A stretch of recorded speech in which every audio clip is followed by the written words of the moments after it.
सपना की मम्मी का वीडियो आया। सपना की मम्मी ने बताया कि किस तरीके से उनको सूरज जी उनके घर सपना को देखने के लिए गए थे। सपना की उम्र बहुत छोटी थी, 18 साल की उम्र थी।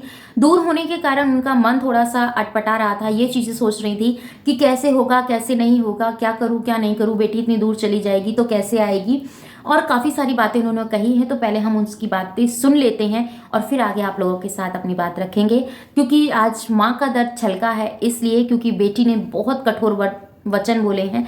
तो एक बात मैं आपको बताऊं, उस टाइम जो उसकी हालत है ना, वो बहुत ज़्यादा डिस्टर्ब है। वो मेंटली भी डिस्टर्ब हो रखी है और फिजिकल भी डिस्टर्ब है। फिजिकल डिस्टर्ब इसलिए है क्योंकि अभी उसका ऑपरेशन से डिलीवरी हुई है। डिलीवरी होने के बाद अभी उसका शरीर भी उतना फिट नहीं है। ऊपर से राम जी की इतनी भयानक मार पड़ी है, जिसके चलते कि वो जो दुख है वो कम होने का नाम नहीं ले रहा है। ऊपर तले परमात्मा ने दुखों की बौछार बरस दी उस बच्ची के ऊपर, उस सपना के ऊपर। तो जो माँ का दर्द है ना, वो बहुत आज समझ में आ रहा है। एक गलती की, उसकी माफ़ी मांग ली गई और फिर ये चीज़ें बोली गई, कौन सा पार्टी किया, कौन सा क्या चीज़ें की। देखिए, ये सोशल मीडिया है, यहाँ पर राई का पहाड़ बनते देर नहीं लगती आंटी जी।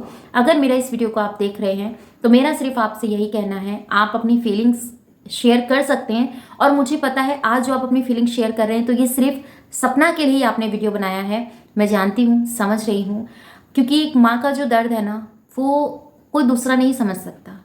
ठीक है। और ये बहुत बड़ी बात कही आपने कि बेटी दे के हमने बेटा लिया है। बट आपकी बेटी की दुख तकलीफ एक बार उस पर भी नज़र मार लेते तो सब चीज़ें सही हो जाती।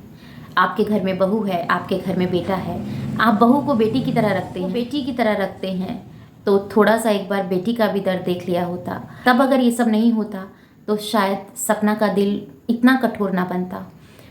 पहले आप आंटी की इस बात को सुन लीजिए, आपको क्या लगता है कमेंट में बताइएगा। मिलती हूँ आपसे थोड़ी देर में इस क्लिप के बाद। कि बिना बिना बात करे बिल्कुल भी नहीं रह सकती और वो खुश रहती थी। तो चाहे 4 दिन तक फ़ोन मत करो, कितने भी दिन मत करो। अब जानती हूँ जितनी मुझे तकलीफ़ होती है उतने ही मेरी बेटी को भी तकलीफ़ होती है, ये मैं जानती हूँ, क्योंकि वो भी तो मेरी बेटी है।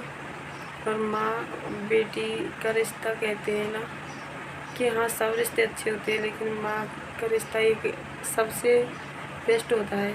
माँ हर पल अपने बच्चे की देखभाल करती है, बच्चे को जन्म देती है, उसे पालती है, हर तूफ़ानों से लड़ती है, झगड़ती है, उनके लिए खुद भूखी रह सकती है, लेकिन बच्चों को नहीं। थोड़ी सी भी कोई चीज़ की फरमाइश करती थी तो उसको पहले लाया जाता था कि भाग में ऐसा सब कुछ लिखा है, तो उसे हम नहीं मिटा सकते। नहीं हमने कभी ऐसा सोचा था कि ऐसा होगा और हमें लोग इतने दूर कर देंगे। क्यों? क्योंकि आज मेरी बेटी पर पहाड़ टूटा है और तुम सब लोगों ने हमें इतना दूर करवा दिया। क्यों? तुम्हारा हमने क्या बिगाड़ा था? क्या बिगाड़ा था? अपने घर में जाकर देखो, काश तुम्हारी भी कोई बेटियां हों तो तुमको पता चलेगा। क्यों? मेरी बेटी देके मैंने बेटा लिए थे, क्या वो मेरे बेटे नहीं थे? वो भी मेरे बेटे थे अपने, क्योंकि अपनी बेटी को देके बेटा लाते हैं ना, वो भी तो अपने होते हैं। पता है तब सूरज जी पहली बार आए थे हमारे यहाँ सपना को पसंद करने, तो हमें कितनी खुशी हुई थी। हमारी छोटी सी सपना थी, ज़्यादा बड़ी नहीं थी, 18 साल की थी। उनकी ख्वाहिश थी, जैसे ही मैं कहती बेटी अभी शादी हम नहीं करेंगे। क्या हमने जब सूरज जी आए थे उनसे भी कहा था तो हमारी बेटी ऐसी है कि हमारी जान है, ये लाल हो जाएगी, तो कहीं ऐसा ना हो हमारी बेटी आया जाया नहीं करेगी इतनी दूर। कि नहीं, ऐसा नहीं होता है, कहीं मायका दूर हो या पास हो, आना जाना ही पड़ता है। आरू पिन्नू इतनी अच्छे से खेलती रहती थी यहाँ पे। सपना को कुल 8 दिन हुए थे आए और 8 दिन में ही ये हादसा हो गया था, लेकिन वो 15 दिन के लिए आई थी। खूब हंसी हंसी हंसी से आई थी वो, और ना ऐसा होता ना वो भी तो रहती ना यहाँ पे। वो भी हम सबको इतना चाहती थी सपना, कोई ऐसी कोई गलत फहमी नहीं थी कि वो मायका भूल सके। कैसे भूल जाएगी मायका? उन पे इतना बड़ा पहाड़ टूटा है और फिर इतने में भी हम कैसे छोड़ सकते हैं? हम उसे नहीं छोड़ सकेंगे, चाहे वो हमें कुछ भी कहे। हम जाएंगे उनके पास, मैं ठीक हो जाऊंगी, मैं ज़रूर जाऊंगी अपनी बेटी के पास। पिन्नू है, कितनी जी ने क्या कहा, आपको भी आंखें नम हो गई होंगी, आपको भी लग रहा होगा कि ये सब चीज़ें कैसे हुई कैसे नहीं हुई। तो सब कुछ हमारे हाथ में नहीं होता, हम परमात्मा की कठपुतलियाँ हैं। ग्रह नक्षत्र ये सब चीज़ें हम लोगों के साथ हम लोगों के साथ ये सब चीज़ें कराते हैं। कहते हैं ना, हम कुछ बोलना कुछ चाहते हैं, मुंह से निकल कुछ जाता है, तो सब कुछ ऊपर वाले के हाथ में। हमारे तुम्हारे हाथ में ना कल कुछ था ना आज कुछ है।